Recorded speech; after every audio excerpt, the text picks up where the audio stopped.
By the seventh morning, Ruth had become impossible to ignore. The 24-year-old sorrel mare crossed Elaine Mercer's soaked hay meadow at sunrise and stopped on the same patch of firm ground, no bigger than a kitchen table. Elaine had just been quoted $13,600 to save that field.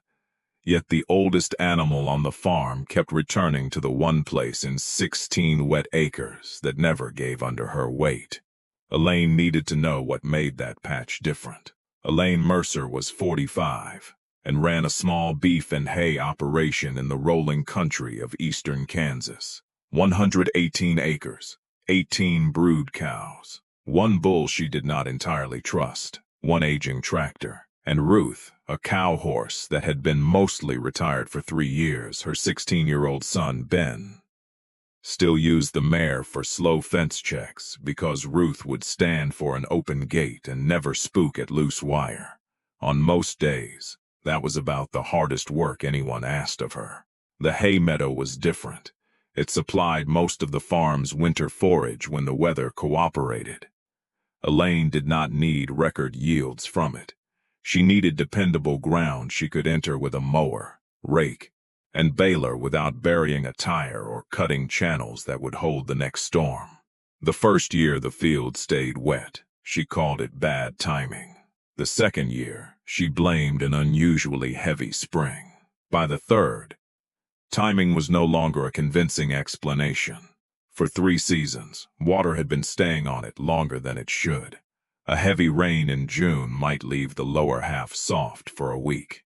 By late summer, tractor tires cut ruts deep enough to hold more water. The first cutting came off late. The second came off thin.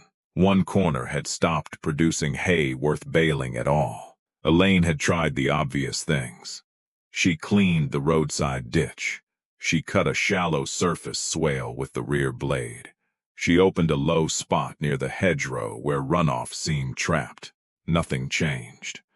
After the next storm, the same broad sheet of water settled over the meadow. A drainage contractor walked the field in rubber boots, took measurements, and told her the clean solution was a new pattern tile system. New mains, new laterals, new outlet, $13,600. That number followed Elaine back to the kitchen. The farm could survive the bill, but only by giving something else up. Winter hay would have to be bought instead of stored. A tractor repair would wait, or 4 of the older cows would have to go before the market turned against her. Then Ruth started walking into the wet field every morning. At first, Elaine assumed the mare was avoiding flies near the barn. Then she thought Ruth might be confused. Old horses built strange routines sometimes, but the route was too exact. Ruth crossed the same opening in the fence. She angled toward the center of the meadow. She stepped around the deepest mud without hesitation and stopped on the same slightly raised patch every time. Elaine mentioned it to Clay Harlan, who farmed the next section east. Clay looked across the field and shrugged. Old Mare found herself a dry island. Can't blame her. That explanation made sense. It was also incomplete. A few mornings later, Elaine walked out while Ruth was still standing there. Mud pulled at Elaine's boots almost everywhere, but within a few feet of the mare the ground changed. It was not dry, it was simply firm. Elaine pushed her heel down. The soil barely moved. She took 3 steps away and sank almost to the edge of her sole. Back beside Ruth, firm again. There was no rock showing, no concrete, no old fence foundation, just grass, wet soil, and a horse that had apparently decided this was the only sensible place to stand. That choice bothered Elaine because Ruth had never been a nervous or random animal. When she was younger, the mare could sort a cow from a bunch with barely a touch of rein. She knew where to put her feet on a washed-out creek crossing. She would refuse a rotten plank before a rider saw it flex. Age had slowed her, but it had not made her careless. Elaine had spent a week treating the behavior as a symptom of age. Standing beside the mare with mud under one boot and firm ground under the other, She began to consider the opposite possibility. Maybe age was the reason Ruth had noticed the difference first. Elaine drove a steel fencing probe into the ground. The first foot was dark topsoil. Then the point struck something coarse beneath it. Not a solid slab, more like packed stone. She probed 2 feet north. Stone again. 2 feet south, soft clay. That was the first moment she stopped wondering what was wrong with Ruth and started wondering what was under her. The next rain came hard on a Friday night. Ben was out Saturday morning with a small camera drone he sometimes used to check cattle along the back fence. Elaine asked him to fly it over the meadow. From the ground, the field looked like one wet mess. From above, it did not. A pale strip of grass ran diagonally beneath the darker, waterlogged surface. It was faint, but it was straight enough that Ben noticed it before Elaine did. The line began near Ruth's favorite patch and continued toward a neglected windbreak on the west side. Then another faint line joined it from the south. A junction. Ben lowered the drone. "You think somebody buried something out there?" Elaine looked at Ruth, still standing where the 2 pale lines seemed to meet. "I think somebody built something out there. They spent the afternoon marking the line with short fiberglass fence posts. Every 15 or 20 feet, Elaine pushed the steel probe down. Sometimes it met plain clay. Sometimes exactly where the pale strip showed from the air. It struck loose stone at nearly the same depth. Near the windbreak, the line disappeared under waist-high weeds. Ben found the next clue with his boot. Something hollow sounded beneath the weeds. They cut the growth back and uncovered the corner of a square concrete box, nearly buried by soil and leaf litter. The lid had cracked years ago. Roots crossed over it. Inside was standing water and the broken rim of a round clay pipe. Elaine had seen old field tile before, but never a system like this on her own farm. She called Mason Red, a retired drainage installer, who still drank coffee most mornings at the local co-op. Mason did not tell her she had found treasure. He told her to be careful. Old clay tile could work for decades, he said, but once it cracked, roots and soil could choke it. He also told her something that made Ruth's behavior suddenly less mysterious. Mason's best guess was that the firm patch marked old stone backfill around a junction, and the probe pattern fit that explanation. A horse did not need to understand drainage to notice the only footing in a soaked field that did not move. Ruth had not solved the problem. She had been reacting to it, and because she was old enough to prefer firm ground, she had kept marking the same place until Elaine finally noticed the pattern. That still left the real question. Was the old system useful, or was Elaine standing on the remains of something dead? They tried the simplest test first. Elaine and Ben bailed the inspection box with buckets. Then they pushed a garden hose into the clay line and turned the water on. For a few seconds, the level dropped. Then it came right back up. The line was blocked.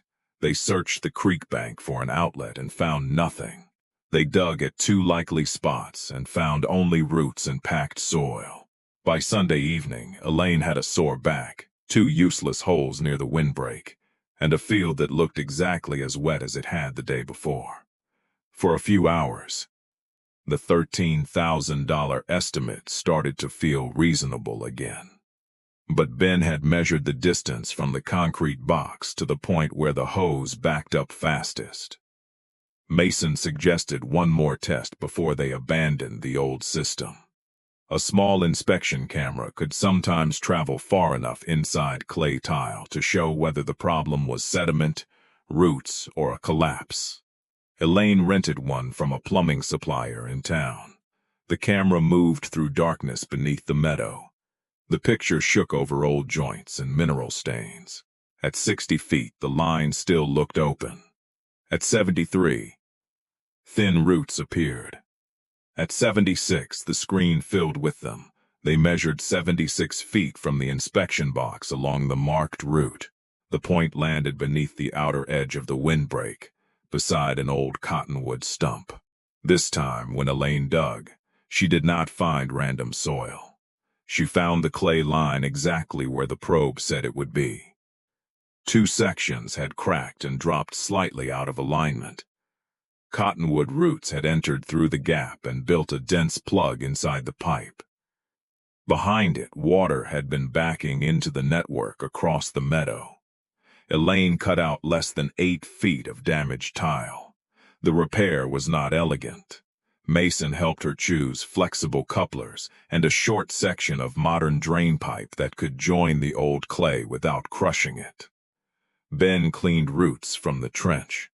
Elaine reset the grade twice because she did not trust the first measurement. When they opened the upstream side, muddy water pushed into the trench hard enough that Ben jumped back. Not a flood, not a miracle.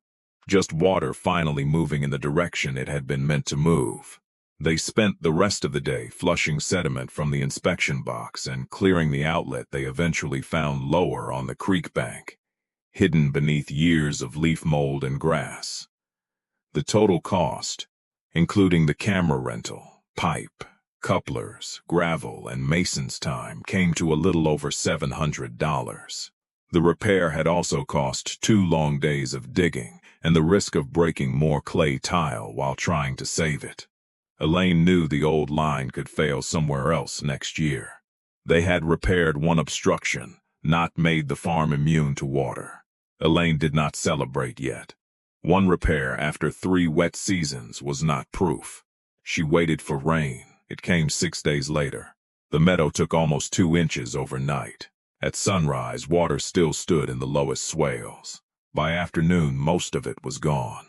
By the next morning, Elaine could cross the center on foot without mud pulling at her boots. A week later, the tractor traveled the upper 12 acres without cutting ruts. The far western strip remained soft. Mason warned that the old tile spacing was too wide to make every part of the meadow behave like a modern field. Elaine stopped trying to force that section into hay production and left it for light grazing instead. The old system had not made 16 acres perfect. It had made most of them usable again. That difference was enough. The following cutting filled the hay shed better than the year before. Elaine kept the 4 cows she had considered selling. The tractor repair happened before winter instead of after it. But the thing she changed first was not financial. She and Ben walked every marked line again with a measuring wheel. They drew the tile route on a farm map. They marked the concrete box. They marked the repaired section. They marked the outlet by the creek. Then Elaine put a copy in the barn office and another in the house. She had spent years driving over a working piece of the farm without knowing it existed. She was not going to make the next person start from nothing. By late October, the meadow had changed enough that Ruth changed with it. One cold morning, Elaine saw the old mare enter through the same opening and head toward the place where she had stood all summer. Ruth reached the patch, slowed for a moment, and tested the ground with one front hoof. Then she kept walking. She crossed the meadow without stopping and joined the cattle near the far gate. Elaine stayed where she was. The little patch of firm ground no longer looked special. That was the proof.